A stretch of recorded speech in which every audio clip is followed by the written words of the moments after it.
Restaurant का माहौल बेहद सुखद और शांत था।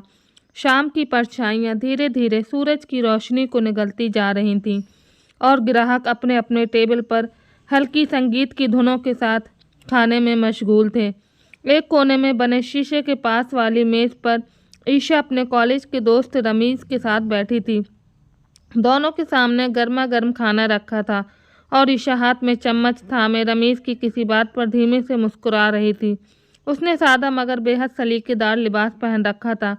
हल्की लिपस्टिक और बंधे हुए बालों के साथ वह बहुत ही सुकून भरी लग रही थी। अभी वह रमीज की बात का जवाब देने ही वाली थी कि अचानक पीछे से कुर्सी खिसकने की आवाज़ आई। उस शोर में भी वह आवाज़ इतनी तीखी थी कि ईशा का दिल एक पल को कांप गया। उसने चौंक कर गर्दन घुमाई तो सामने अरहान मलिक को पाया, जो तूफान की तरह मेज़ के सामने आकर बैठ गया था। उसकी आंखों में गुस्से की चमक थी, जबड़े भिंचे हुए और होठों पर गुस्से की एक सख्त लकीर थी। यही करने कॉलेज जाती हो तुम? अरहान की आवाज़ दबे सुर में थी, लेकिन हर लफ्ज़ में जहर घुला था। उसका बस नहीं चल रहा था कि सामने बैठी लड़की का गला दबा दे। ईशा ने उसकी आंखों में आंखें डाल दी। कुछ पल चुप रही, फिर धीरे से बोली, आपसे मतलब? मैं जो भी करूं वो मेरा निजी मामला है, और आप किस हक से यहाँ आकर इस तरह बैठ गए हैं? उठिए और जाइए यहाँ से। मेरे मामलों से अरहान मलिक, आप 100 फुट दूर रहा करें। ये बात आपकी समझ में क्यों नहीं आती? हर बार मेरी ज़िंदगी में दखल देना ज़रूरी है क्या? रमीज़, जो अब तक चुप बैठा था, मशहूर पॉलिटिशियन को अपने सामने देखकर कुछ घबरा गया था। वो दोनों ओर उलझते उससे पहले ही वह उठ खड़ा हुआ और ईशा की तरफ देखते हुए नरमी से बोला, ईशा, हम बाद में बात करेंगे, अल्लाह हाफिज, आप मत उलझो। ईशा ने उसका हाथ पकड़कर रोकने की कोशिश की। नहीं, रुको रमीज़, खाना तो खा लो, तुम क्यों डर रहे हो? लेकिन रमीज़ अरहान की जमी हुई नज़रों से बचता हुआ तेज़ी से वहाँ से चला गया। वह गैर ज़रूरी झगड़े में पड़ना नहीं चाहता था। उसके जाते ही ईशा की आंखों में शर्मिंदगी, बेबसी और गुस्सा एक साथ उभर आए। उसने गहरी सांस ली और धीमे स्वर में बोली, क्यों मेरी ज़िंदगी को इतना मुश्किल बना रखा है आपने?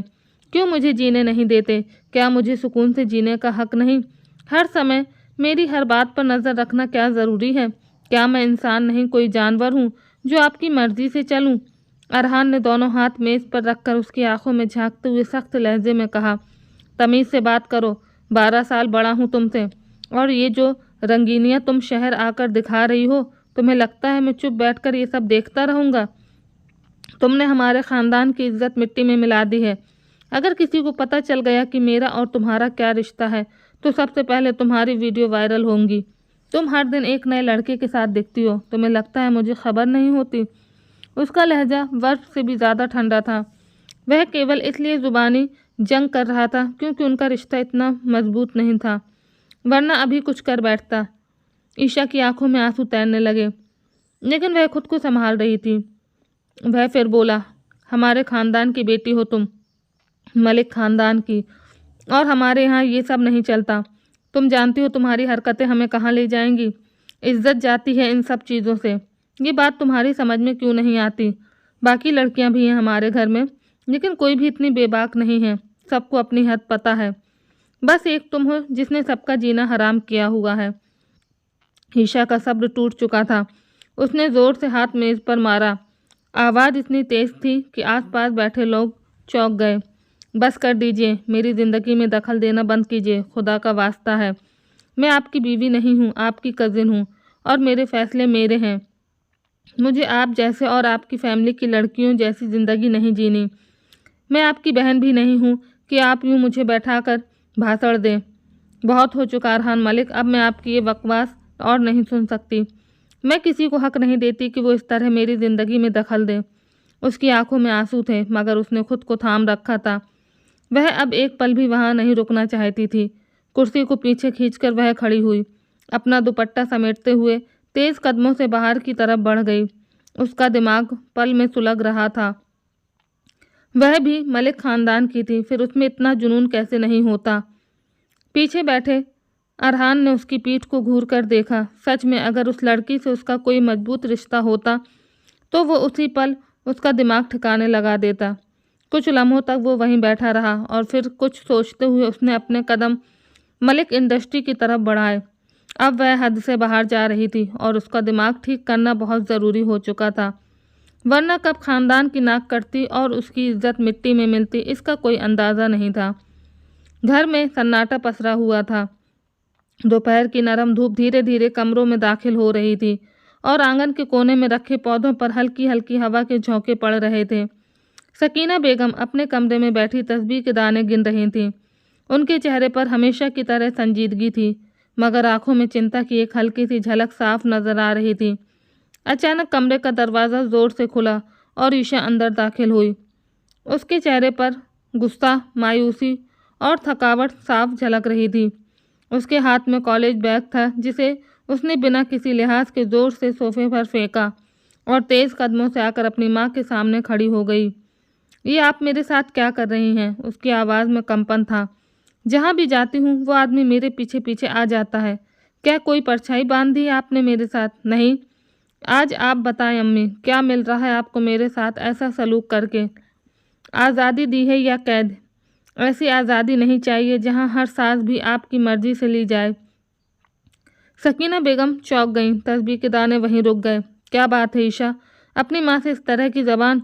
शर्म नहीं आती? उन्होंने सख्ती से कहा। बिल्कुल नहीं आती, ईशा चिल्लाई।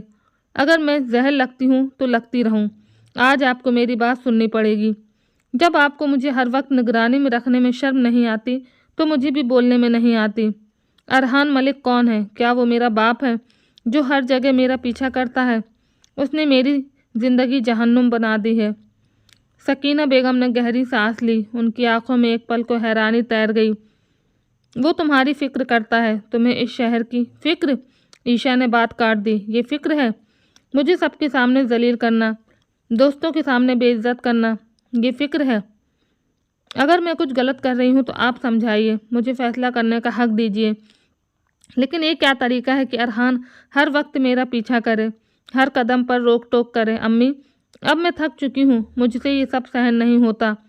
आप मेरा दर्द समझिए। ऐसी ज़िंदगी नहीं चाहिए जहाँ हर दिन मुझे अपने दोस्तों के सामने शर्मिंदा होना पड़े। आपको मालूम है आज आपके लाडले भतीजे ने मेरे साथ क्या किया है? अभी वह अपनी बात पूरी करती उससे पहले ही सकीना बेगम ने उसे टोक दिया। ईशा, वह कुछ नरमी से कहना चाहती थी, मगर ईशा का सब्र अब जवाब दे चुका था। आप उस आदमी को अपनी भाषा में समझा दीजिए, वरना अगर मैं अपनी भाषा में समझाने लगी तो मुझसे बुरा कोई नहीं होगा। मेरी ज़िंदगी को नर्क बना दिया है उसने। ना मैं कॉलेज जा सकती हूँ, ना पढ़ सकती हूँ, ना जी सकती हूँ। हर वक्त एक तलवार लटकती रहती है मेरे सिर पर कि ईशा ये नहीं करेगी, ईशा यूँ नहीं बैठेगी, ईशा वैसे नहीं हंसेगी। मैं लड़की हूँ लेकिन इंसान भी हूँ। ये बात क्यों नहीं समझ में आती आपको? उसकी आंखों में आंसू आ गए, मगर वह किसी हाल में कमज़ोर नहीं दिखना चाहती थी। उसने होंठ भींचकर आंसुओं को रोका, दुपट्टे कंधे पर जमाया और तेज़ी से दरवाज़ा खोलकर बाहर निकल गई। कमरे में एक बार फिर सन्नाटा छा गया। सकीना बेगम ने धीमे से सिर झुकाया। तस्बीह के दाने थम गए। वह कुछ देर तक उस दरवाजे को देखती रहीं जहाँ से उनकी बेटी गुस्से में निकली थी। फिर अफसोस से सिर हिलाते हुए बुदबुदाई, ए ऊपर वाले, ये लड़की किस आग में जल रही है और मैं इसे कैसे समझाऊं? उसी पल कमरे में हवा का एक हल्का झोंका आया, जैसे वक्त कुछ पल को थम गया हो। उधर मलिक इंडस्ट्री की इमारत हमेशा की तरह व्यस्त थी। कॉन्फ्रेंस रूम और केबिन्स में फाइलों की खड़खड़ाहट, फ़ोन कॉल्स और कर्मचारियों की धीमी चाल चलते हुए आवाज़ें एक व्यवस्थित कारोबारी माहौल बना रही थीं। बिल्डिंग की ऊपरी मंजिल पर शीशे के बड़े केबिन में जुल्फ़िकार मलिक बैठे हुए थे, किसी अफसर के साथ रिपोर्ट पर चर्चा कर रहे थे। तभी दरवाज़ा ज़ोर से खुला और अरहान मलिक गुस्से से भरा हुआ तेज़ कदमों से अंदर आया। उसकी आंखों में आग थी और माथे पर शिकने। एक पल को उसके मन में आया था कि घर जाकर ईशा से शांति से बात करेगा, लेकिन यह ख्याल सिर्फ एक पल का था। रास्ते भर उसका दिमाग बार बार फटने को हो रहा था। ईशा का किसी लड़के के साथ बैठना, उसका हाथ थामना, उसकी बातों पर मुस्कुराना, ये सब कुछ जैसे उसे अंदर से जला रहा था। वह अफसर की ओर देखते हुए सख्त लहजे में बोला, बाहर जाओ, मुझे अपने पिता से अकेले बात करनी है। उसका अंदाज तीखा और हुक्म देने वाला था। सामने बैठे अफसर ने चौंक कर एक नज़र अरहान पर डाली, फिर फौरन जी सर कहकर फाइलें समेटता हुआ बाहर निकल गया। क्योंकि ऑफिस का हर कर्मचारी जानता था कि ये शख्स गुस्से में कितना बेकाबू हो सकता है। अब केबिन में सिर्फ बाप बेटा रह गए थे। अरहान ने एक कुर्सी खींचकर जोर से अपने पिता के सामने रखी और धड़ाम से बैठ गया। उसकी नज़रें सीधे जुल्फ़िकार मलिक की आंखों में थी। कब बात कर रहे हैं आप? उसने बिना किसी भूमिका के सीधे मुद्दे की बात की। जुल्फ़िकार मलिक ने कुछ पल उसका चेहरा देखा, फिर भौहें चढ़ाते हुए बोले, किससे बात करनी है और क्या बात करनी है? अरहान, ये क्या तरीका है? मैं एक ज़रूरी मीटिंग में था। बकवास है मीटिंग, अरहान ने गुस्से में कहा। अगर इज्जत ही नहीं बचेगी तो इस कारोबार का क्या फ़ायदा? बाबा, आप जानते हैं मैं चाचू की बेटी की बात कर रहा हूँ। उसके पर निकल आए हैं, कोई शर्म लिहाज या तमीज़ नहीं बची उसमें। ऐसा लगता है जैसे वो हमारे नहीं, हम उसके ख़ानदान से हैं। उसका लहजा सख्त और साफ था। जुल्फ़िकार मलिक ने गहरी सांस ली और कुर्सी से टेक लगाई। अब क्या हुआ है? फिर से तुम दोनों की बहस हुई है? उनका लहजा हमेशा की तरह शांत और संतुलित था, न ज़्यादा उग्र न ही उदासीन। अरहान गुस्से से फट पड़ा। आज मैंने अपनी आंखों से देखा उसे। कॉलेज के बाद एक लड़के के साथ रेस्टोरेंट में बैठी थी। हंसी मजाक बातें। ये लड़की हमारे ख़ानदान का नाम मिट्टी में मिला देगी। मेरे बिजनेस पार्टनर ने भी उसे पहचान लिया था। पूछ रहा था कि क्या ये आपके ख़ानदान की है? बाबा, मैं ज़मीन में गड़ गया था शर्म से। जो बेइज्जती मुझे हुई मैं बता नहीं सकता। जुल्फ़िकार मलिक का चेहरा गंभीर हो गया। उन्होंने आंखें मूंद ली जैसे कोई पुराना दुख जाग उठा हो। फिर उन्होंने भारी दिल से सिर हिलाया। मैंने पहले ही शहबाज को मना किया था कि ये लड़की इस शहर के लायक नहीं है, लेकिन वो कब किसी की सुनता है। अब भुगतो, देख लो तमाशा। हर लड़की आज़ादी संभाल नहीं सकती। कुछ ही होती हैं जो हदें नहीं लांघती, मगर इस लड़की ने तो सब कुछ तमाशा बना दिया है, खुद को भी और हमें भी। अरहान की मुट्ठियाँ भींच गईं, आंखों में खून उतर आया। मैं कसम खाता हूँ बाबा, अगर हमारी इज्जत पर जरा सा भी दाग आया तो मैं उस लड़की को चीर कर रख दूंगा। आप जानते हैं कि अरहान मलिक इज्जत के मामले में एक रिवायती मर्द है। जुल्फ़िकार मलिक ने बेटे की शिद्दत देखी, लेकिन चुपचाप उसे देखते रहे। अरहान की आवाज़ अब तेज़ हो गई थी। ये लड़की, उसकी आज़ादी, उसकी बेशर्मी, ये सब हमारे ख़ानदान में नहीं चलेगा। मैं अब और चुप नहीं बैठूंगा। मैं उसका हश्र कर दूंगा और ये मेरा आखिरी फ़ैसला है। आप अगर चाचू से बात नहीं करेंगे तो मैं खुद करूंगा। ये कहकर वह कुर्सी एक तरफ धकेलता हुआ उठा, कुछ तेज़ कदम बढ़ाए और दरवाज़ा खोलकर बाहर निकल गया। उसका गुस्सा इतना था कि उसकी नसें साफ उभरी हुई थीं। जुल्फ़िकार मलिक अपनी जगह सन बैठे रहे। उनकी नज़रें अब उस खाली दरवाजे पर थीं जहाँ से उनका बेटा अभी अभी तूफ़ान की तरह निकल गया था। वह कुछ देर तक वहीं देखते रहे, फिर धीरे से बुदबुदाए, शहबाज, तुमने अपनी ज़िद में अपनी बेटी को दुनिया के सामने ला खड़ा किया है। अब ये तूफ़ान सिर्फ तुम्हारे दरवाजे पर नहीं रुकेगा, पूरे ख़ानदान को बहा ले जाएगा। लेकिन हम अभी ज़िंदा हैं और हर हद तय करवाना हमें आता है। ये कहते ही उन्होंने अपना इंटरकॉम उठाया और भाई से सिर्फ इतना कहा, रात के खाने के बाद स्टडी में मिलो।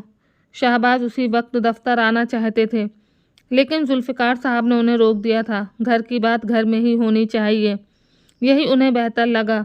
अगर अरहान उस वक्त इतना गुस्से में न होता तो शायद वो उसे भी रोक लेते, लेकिन बेटे के उबलते हुए तेवरों को देख उन्होंने चुप रहना ही मुनासिब समझा।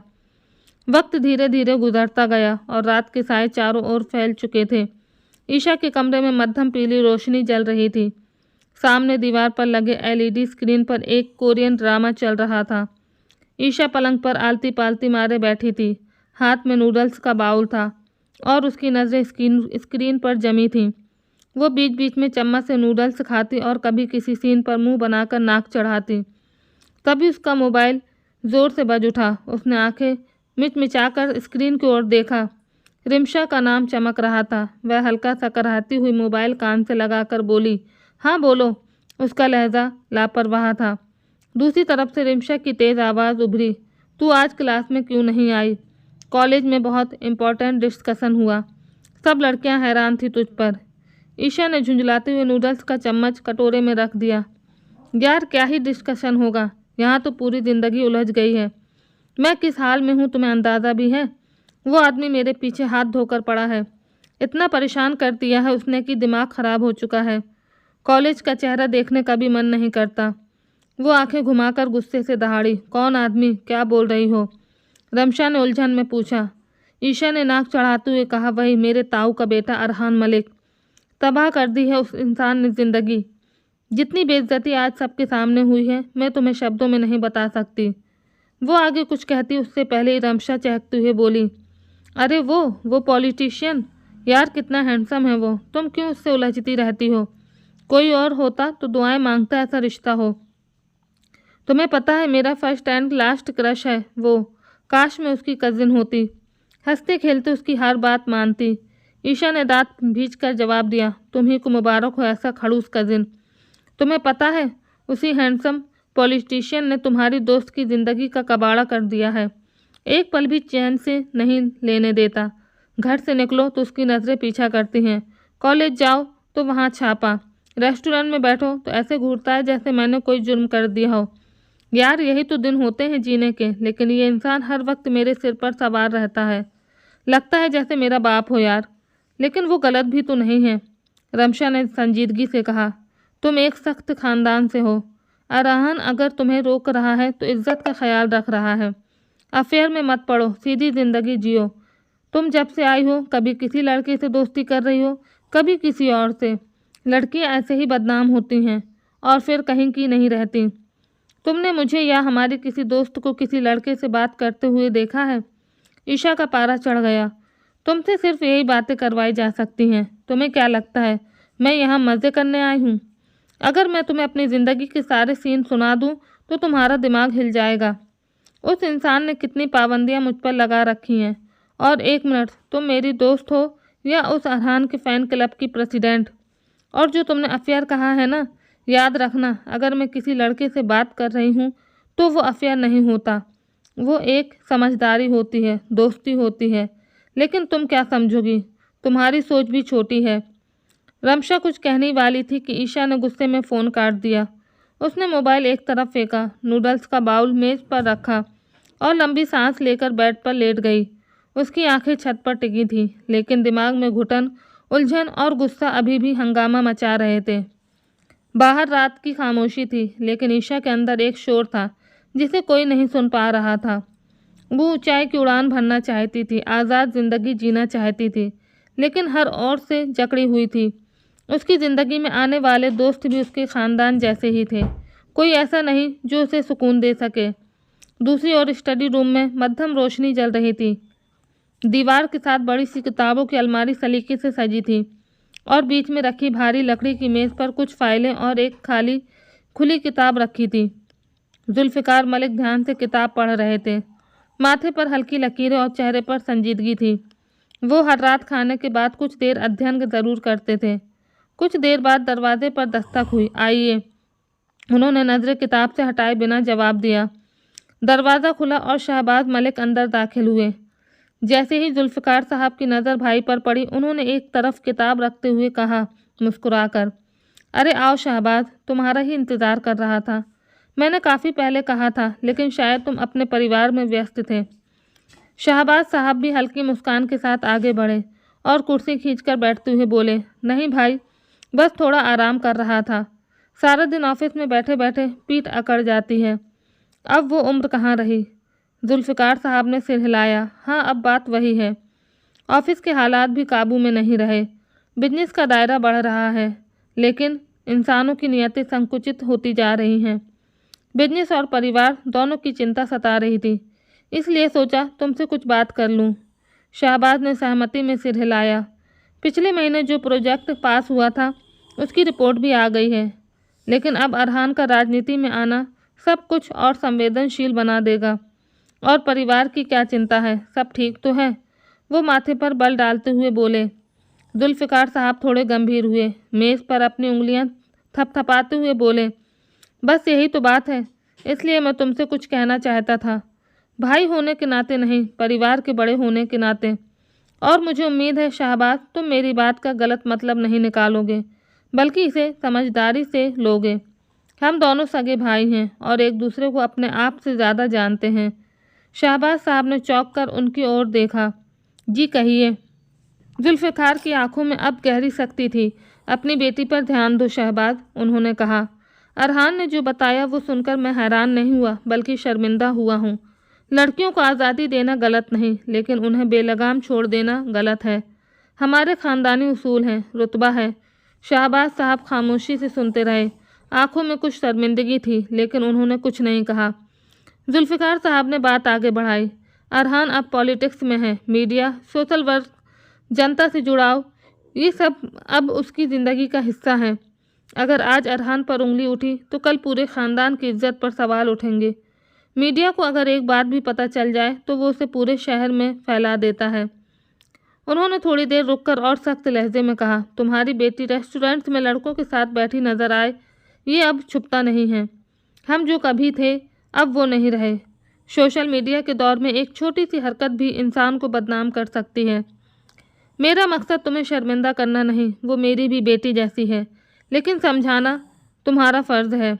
अगर मैं कुछ कहूँगा तो बुरा लगेगा, लेकिन अगर तुम समझाओगे तो वो सुनेगी भी और समझेगी भी। शाहबाज साहब ने सिर झुकाया, एक गहरी सांस ली और धीमे से बोले, मैं बात करूँगा उससे, शायद मेरी बात वो सुन ले। जुल्फ़िकार ने सिर हिलाया, ज़रूर बात करो, वरना कल को सब हाथ से निकल जाएगा और हम बस तमाशा देखते रह जाएंगे। कमरे में खामोशी छा गई। शाहबाज साहब निगाहें झुकाए बैठे रहे और जुल्फ़िकार साहब फिर से किताब की ओर लौटे, मगर अब उनके चेहरे पर गंभीरता से ज़्यादा चिंता थी। रात के 12 बज रहे थे। कमरे में हल्की नीली रोशनी फैली हुई थी। LED की मध्यम चमक दीवारों पर नरम साया बिखेर रही थी। अंशा अपने बिस्तर पर अधलेटी थी। मोबाइल उसके हाथ में था और स्क्रीन पर उसकी उंगलियां चल रही थीं। वो किसी वीडियो में खोई हुई थी। बाहरी दुनिया जैसे कुछ पल के लिए बेमायने हो गई थी। तभी दरवाजे पर हल्की सी दस्तक हुई। ईशा चौंकी और दरवाजे की ओर देखा। अगले ही पल दरवाज़ा खुला और शाहबाज साहब अंदर आए। उनका चेहरा थका हुआ और गंभीर था। ईशा ने फ़ौरन मोबाइल एक और रख दिया और सीधे बैठ गई। शहबाज साहब उसके सामने आकर बैठे, उसकी आंखों में देखा और बोले, आज तुमने हमें मजबूर कर दिया कि हम इस वक्त तुम्हारे कमरे में आए। जितना विश्वास हमें तुम पर था आज वो टूट गया है। ईशा ने हैरानी से पिता की ओर देखा। वे बोले, हमें अब पता चल रहा है कि शहर में तुम्हारी गतिविधियां ठीक नहीं हैं। ईशा ने नज़रें झुका ली, जैसे कुछ कहना चाहती हो, लेकिन लफ्ज़ साथ न दे रहे हों। शहबाज साहब की आवाज़ सख्त हो गई, इसीलिए हमने तय किया है कि अब तुम आगे नहीं पढ़ोगी। हम मलिक ख़ानदान से हैं, हमारी बेटियां हमारा गर्व होती हैं और तुम उस गर्व को मिट्टी में मिला रही हो। ईशा की आंखें नम हो गईं, दिल काँप उठा। प्लीज़ बाबा, वह फुसफुसाई, मुझे एक मौका दीजिए, मैं हर बात साफ कर सकती हूँ। मुझे मालूम है किसने आपके कान भरे हैं, लेकिन इससे पहले कि वह कुछ और कहती, शहबाज साहब ने हाथ उठाकर उसे चुप करवा दिया और ठोस लहजे में बोले, माफ़ करना, लेकिन अब तुम कॉलेज नहीं जाओगी। ईशा का दिल जैसे किसी ने मुट्ठी में लेकर कस दिया हो। वह खड़ी हुई, आंखों में आंसू थे। बाबा प्लीज़ एक मौका दीजिए, मैं वादा करती हूँ अब कुछ ऐसा नहीं होगा। मैं सिर्फ कॉलेज जाऊँगी, किसी से नहीं मिलूँगी, सीधी घर वापस आऊँगी। आपकी इज्जत मेरी इज्जत है बाबा, मैं उसे कभी ठेस नहीं पहुँचाना चाहती थी। शहबाज साहब ने उसे एक पल देखा। उसकी आंखों में सच्चाई और शर्मिंदगी साफ थी, लेकिन उनके चेहरे पर सख्ती बरकरार रही। अगर अरहान ने इजाज़त दी और जुल्फ़िकार भाई ने भी, तब तुम जा सकती हो, मेरी तरफ से नहीं। ईशा के चेहरे से जैसे सारा खून उतर गया। वह निढाल होकर बिस्तर पर बैठ गई। आंसू बहने लगे। बाबा, उसका टूटा हुआ स्वर निकला, मेरी पढ़ाई, मेरा सपना, क्या आप मुझे रोक देंगे? शहबाज साहब चुपचाप खमुड़े, कुछ पल ठहरे और फिर दरवाजे की ओर बढ़ गए। पीछे ईशा अपने आंसुओं के साथ अकेली रह गई थी। कमरे में अब सिर्फ उसकी सिसकियाँ थी। वह बिस्तर के किनारे बैठी बहते आंसुओं को बार बार पोंछ रही थी। अब उसके चेहरे पर दुख से ज़्यादा गुस्सा था, एक ऐसा गुस्सा जो अब दबाया नहीं जा रहा था। कुछ पल वो यूं ही बैठी रही, फिर अचानक जैसे उसका सब्र टूट गया, वह झटके से उठी, दुपट्टा संभाला और दरवाजे की तरफ बढ़ी। सीढ़ियों पर उसके कदमों की आवाज़ गूंज रही थी। हर कदम के साथ उसका गुस्सा और बढ़ता जा रहा था। वह तेज़ी से चलते हुए अरहान के कमरे के दरवाजे तक पहुंची। एक ज़ोरदार दस्तक दी, पहली दस्तक, लेकिन कोई जवाब नहीं आया। दूसरी दस्तक पहले से ज़्यादा ज़ोरदार थी, लेकिन फिर भी कोई जवाब नहीं मिला। तीसरी बार उसने गुस्से में आकर दरवाज़ा इतनी ज़ोर से पीटा कि कुछ ही पल बाद दरवाज़ा खुला और सामने अरहान खड़ा था। उसके चेहरे पर हैरानी और भौं तनी हुई थी। वह कुछ कहने ही वाला था कि ईशा ने बिना कोई मौका दिए गुस्से में उसे जोर से धक्का दिया, जिससे वह पीछे हटा और वह अंदर घुस गई। क्या समझते हो खुद को? क्या मिल रहा है तुम्हें ये सब करके? ईशा की आवाज़ तेज़ और कांपती हुई थी। क्या तुम टॉम क्रूज हो? हर वक्त मेरे पीछे क्यों पड़े रहते हो? मेरे पापा के कान क्यों भरते हो? तुम्हें क्या मिला इससे? मर्द हो तो हर चीज़ तुम्हारे लिए जायज़ है। मुझे नहीं पता क्या तुम्हारी 10-20 गर्लफ्रेंड्स हैं जिनके साथ तुम रंगीन रातें बिता चुके हो। अरहान ने कुछ पलों तक चुपचाप उसे देखा, जैसे अंदाज़ा लगा रहा हो कि ये तूफ़ान कितनी देर चलेगा। फिर गहरी आवाज़ में बोला, सबसे पहले तमीज़ से बात करो। 12 साल बड़ा हूँ तुमसे, ये बात बार बार क्यों भूल जाती हो? और ये बताओ किसकी इजाज़त से मेरे कमरे में घुसी हो? और ये अपनी घटिया बातें अपने तक ही रखो, नहीं तो मैं बहुत अच्छे से तुम्हारा दिमाग ठिकाने लगा सकता हूँ। ईशा एक कदम और आगे बढ़ी। भाड़ में गई इजाज़त, कौन सा रिश्ता है हमारा जो हर बात में टांग अड़ाते रहते हो? मेरे पति लगते हो क्या? अब उसका दिमाग सच में ख़राब हो रहा था। उसका बस चलता तो सामने खड़े अरहान का सिर फोड़ देती। अरहान ने नाक फुलाई, जैसे अब सब्र की हद हो गई हो। अगर यही चाहती हो तो बन जाता हूँ पति। सुबह भी यही कह रही थी तुम। अब तो लगता है बात करनी पड़ेगी बड़ों से। निकाह करवा लेते हैं ताकि तुम्हें भी समझ आ जाए और मैं भी अपना हक इस्तेमाल कर सकूं और तुम्हारी लगाम कस सकूं। ईशा ने गुस्से से दांत भींचते हुए उसे देखा। थूकती हूँ तुम पर। तुम कहते हो कि मैं तुमसे शादी करूंगी? भाड़ में जाओ तुम और तुम्हारी घटिया सोच। ये कहते ही वह पलटी और तेज कदमों से कमरे से निकल गई। दरवाज़ा खुला का खुला रह गया। अरहान वहीं खड़ा रहा, आंखों में गुस्सा और होंठ भींचे हुए। वो खामोशी से दरवाजे की तरफ देखता रहा, जैसे उस धमाकेदार पल को आत्मसात करने की कोशिश कर रहा हो, और फिर धीरे से सिर झटक कर जैसे कोई फैसला कर लिया। दोपहर का वक्त था। घर में एक अजीब सी चुप्पी छाई हुई थी, जैसे सुबह की कड़वाहट अब भी हवा में घुली हो। लिविंग रूम के कोने में ईशा चुपचाप बैठी थी, आंखें मोबाइल स्क्रीन पर, लेकिन ध्यान कहीं और। उसकी उंगलियां चल रही थीं, लेकिन चेहरा किसी अंदरूनी उथल पुथल का पता दे रहा था। तभी अरहान की माँ यानी उसकी ताई हल्के कदमों से कमरे में दाखिल हुई। उनका दुपट्टा कंधे पर सधा हुआ था और चेहरे पर स्नेह भरी मुस्कान थी। वो आकर ईशा के पास बैठ गई। ईशा गुड़िया, आज कॉलेज नहीं गई? सब ठीक है? उनका लहजा नर्म था, एक माँ की सी फिक्र। ईशा समझ रही थी कि ये भी बातों का मज़ा लेने आई हैं। उसने एक पल उन्हें देखा और फिर मोबाइल एक तरफ रखा, चेहरा दूसरी तरफ मोड़ लिया। उसकी आवाज़ में गुस्सा और तंज था। क्यों, आपके बेटे ने नहीं बताया आपको? उसने मेरे अब्बू के कान भर दिए हैं मेरे खिलाफ। तो अब मैं कॉलेज कैसे जाऊं? ताई अम्मा के चेहरे पर उलझन सी छा गई। वो थोड़ा पीछे होकर संभल कर बैठी। मेरा बेटा? वो तुम्हारे अब्बू के कान क्यों भरेगा? क्या तुम्हारे अब्बू के पास अपनी अकल नहीं है जो किसी की बातों में आ जाए? ईशा ने तीखी नज़र से उन्हें देखा, फिर सख्त लहजे में बोली, प्लीज़, मैं आपसे बात नहीं कर रही हूँ, तो आप भी मुझसे बात ना करें। यही आपके हक में बेहतर होगा। ना जाने कहाँ कहाँ से लोग उठ उठकर मेरे मुंह लगने आ जाते हैं। उसके लहजे की तल्खी अब सारी हदें पार कर रही थी। तभी रसोई का दरवाज़ा तेज़ी से खुला और सकीना बेगम गुस्से में बाहर आईं। उनका चेहरा आग बबूला था। बिना एक पल गवाए वो तेज़ी से आईं और ईशा का बाजू पकड़कर उसके चेहरे पर एक ज़ोरदार तमाचा जड़ दिया। ईशा घबरा गई थी। किस लहजे में ताई अम्मा से बात कर रही हो? शर्म लिहाज कुछ नहीं बचा तुम में? माफ़ी मांगो फ़ौरन।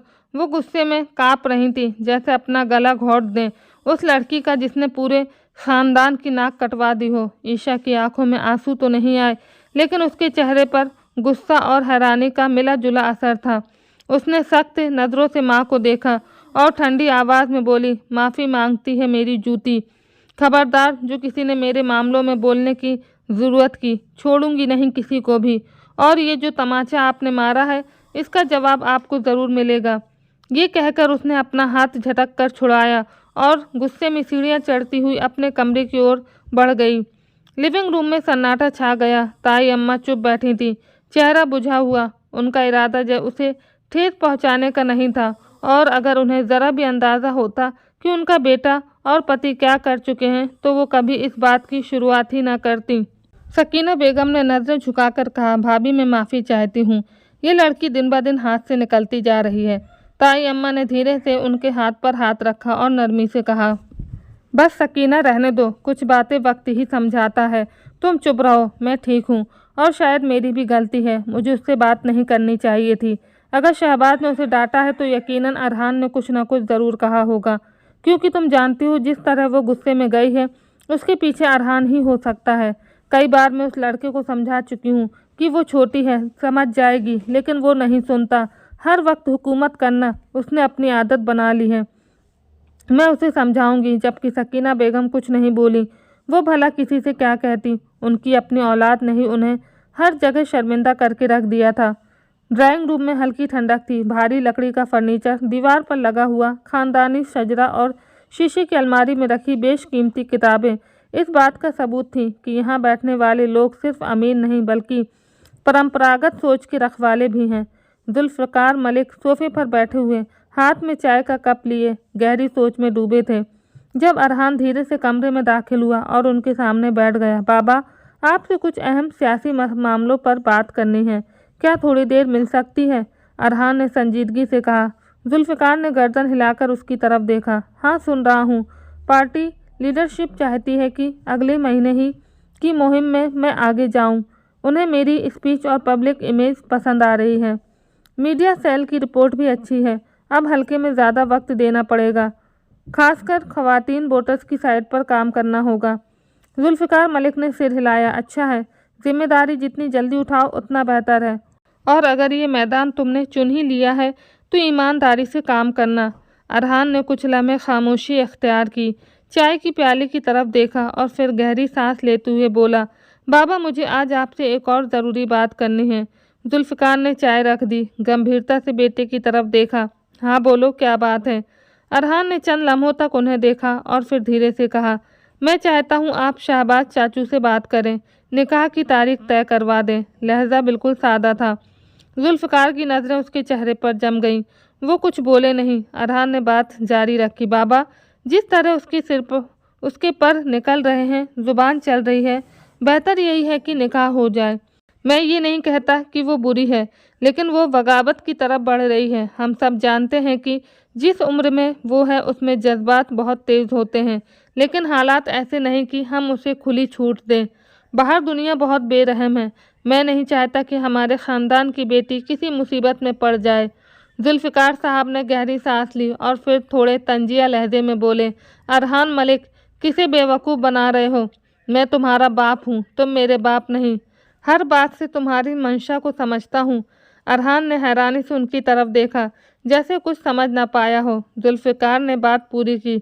मुझे मालूम है तुम उसे पसंद करते हो, लेकिन एक बात कान खोलकर सुन लो, वो कभी शादी नहीं करेगी। नफ़रत करती है वो इस मलिक ख़ानदान से, ख़ासकर तुमसे। अब अगर तुम्हें निकाह करना है तो अपने बलबूते पर करना होगा। मेरी मदद की उम्मीद मत रखना। अरहान ने चुपचाप अपने बाप की तरफ देखा। चेहरे पर कोई तासुर नहीं था, सिर्फ थकावट थी। उसने धीरे से सिर हिलाया, जैसे कह रहा हो, समझ गया हूँ, और फिर वो बस चुपचाप वहीं बैठा रहा।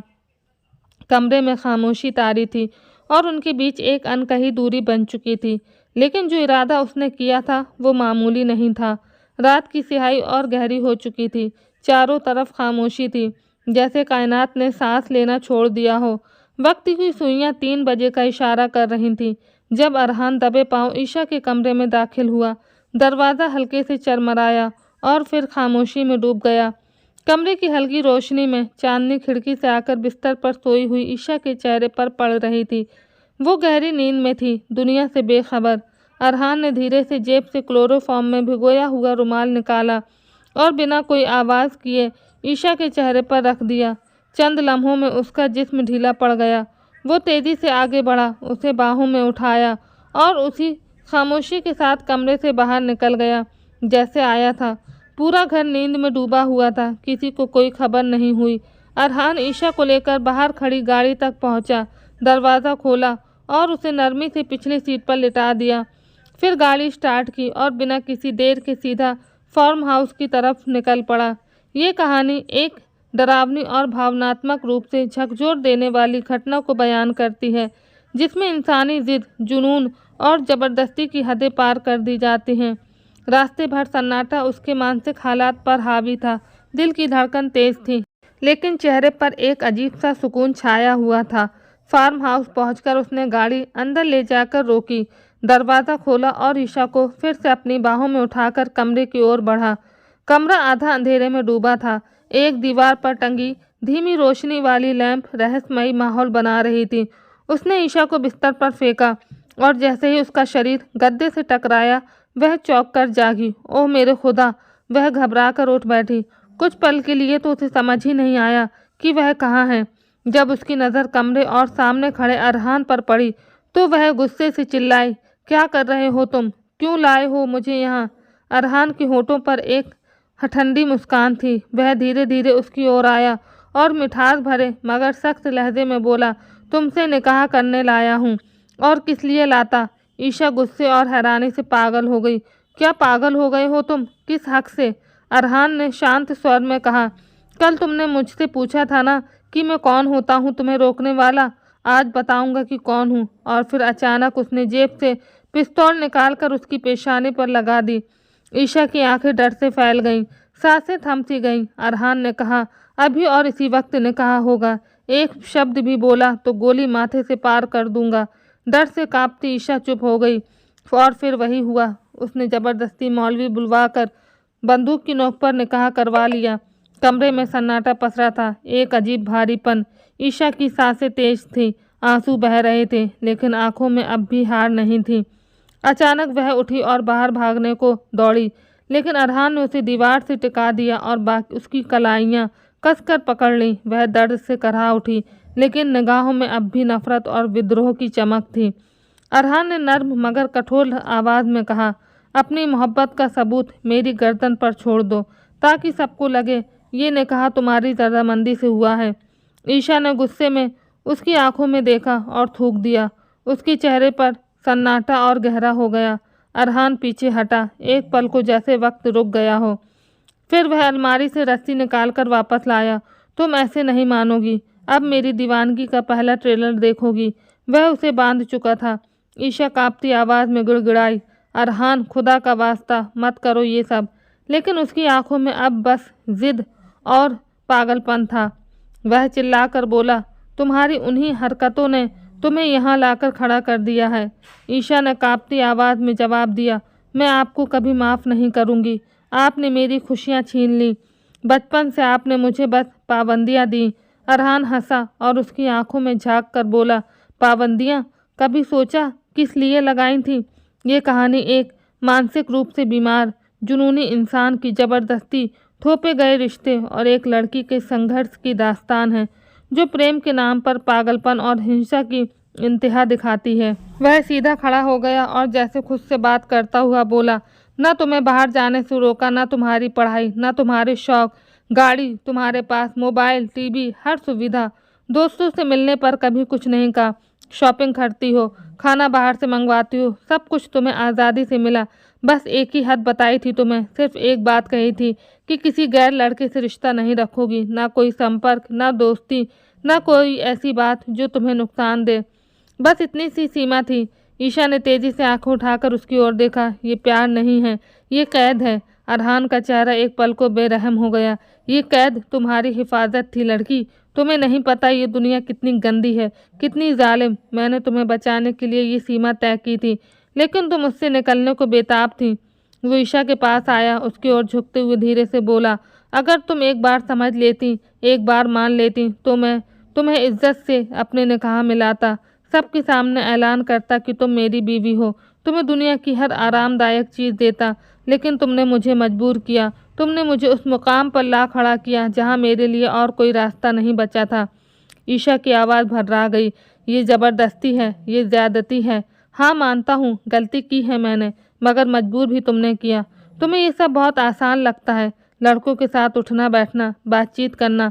क्या तुम्हें मालूम है तुम्हारी इन्हीं हरकतों की वजह से तुम्हारे साथ क्या हो सकता है?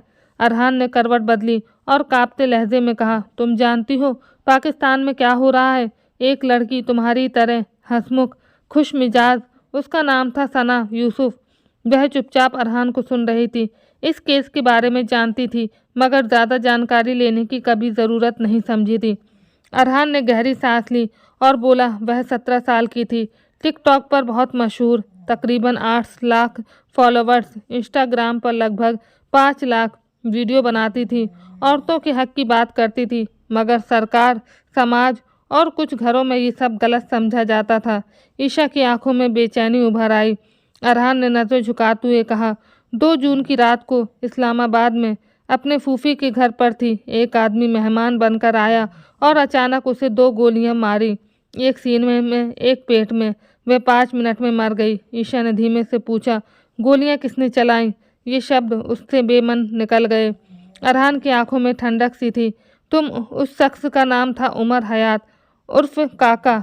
20-22 साल का लड़का था। पुलिस ने 20 घंटे के अंदर उसे गिरफ्तार कर लिया और उसने कबूल किया कि सना ने उसकी पेशकश ठुकरा दी थी। ईशा की आवाज़ काँप रही थी, सिर्फ इसलिए कि उसने इनकार कर दिया। उसने उसे मार दिया। अरहान ने कड़वी मुस्कान दी। हाँ, पुलिस ने बताया कि ये नफरत थी। उसने कई बार बात करने की कोशिश की। सना ने मना किया और जब उसने बाहर निकलने को कहा तब यह हादसा हो गया। कुछ पल के लिए कमरे में खामोशी छा गई। ये सब कुछ उन लड़कियों के साथ होता है जो तुम्हारी तरह मासूमियत में लड़कों से बातचीत कर लेती हैं, लेकिन बदले में उन्हें मौत मिलती है। यही वजह है कि मैं तुम्हें रोकता हूँ, समझाता हूँ कि बाहर के मर्दों से दूर रहो। कुछ समझ आ रहा है तुम्हें? जबकि वह कुछ नहीं बोली थी, बिल्कुल खामोश हो गई थी। कुछ पल बाद उसने धीरे से कहा, फ़िलहाल घर चलें? प्लीज़ ये हाथ खोल दो, मैं कुछ नहीं कहूँगी, प्लीज़। उसने उस पर एक नज़र डाली और चुपचाप उसके हाथ खोल दिए।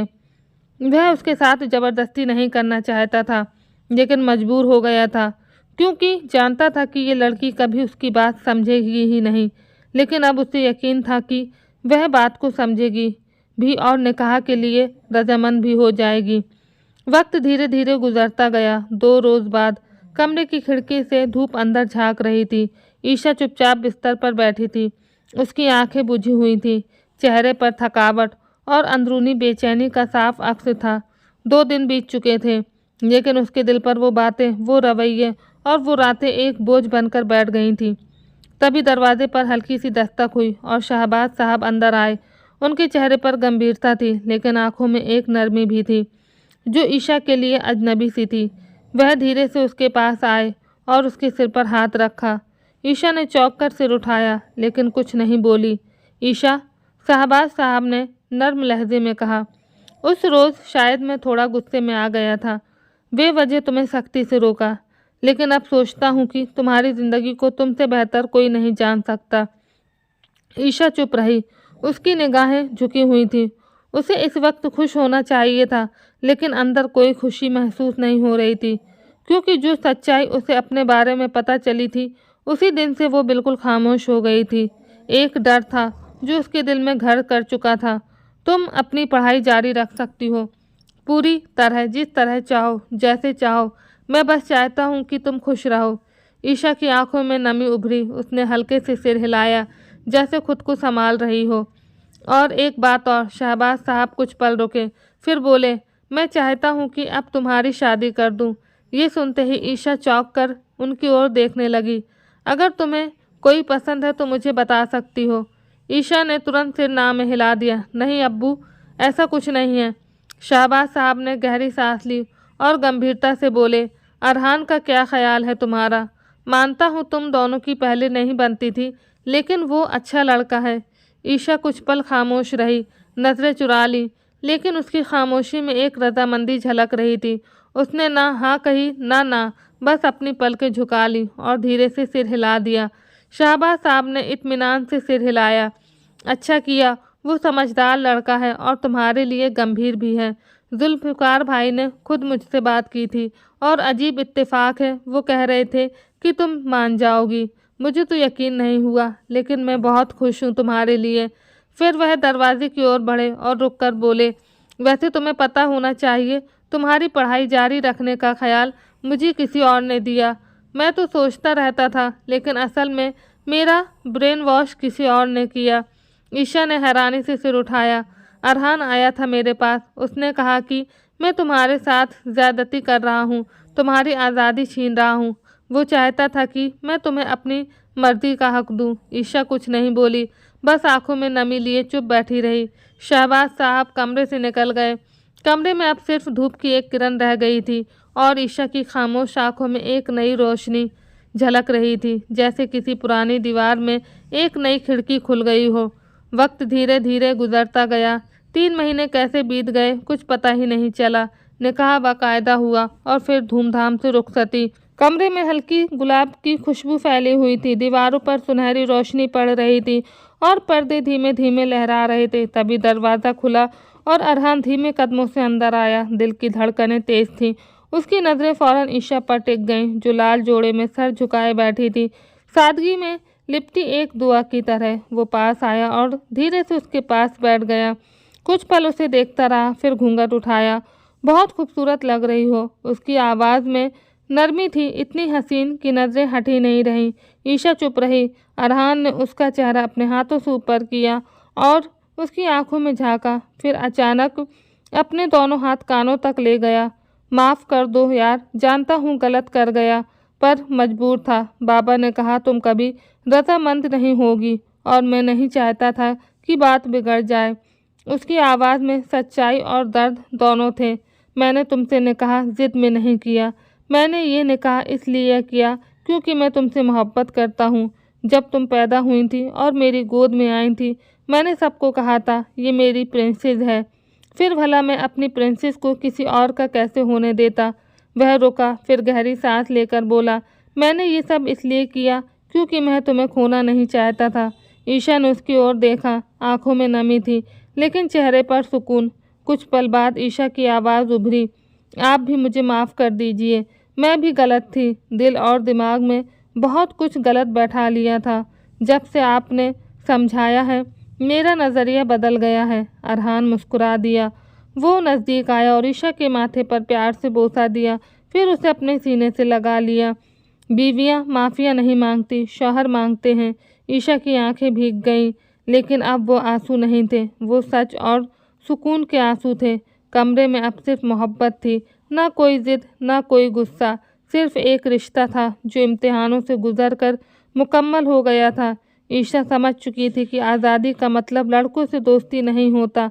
आज़ादी उस प्यार का नाम है जो अपने लोग हमें देते हैं।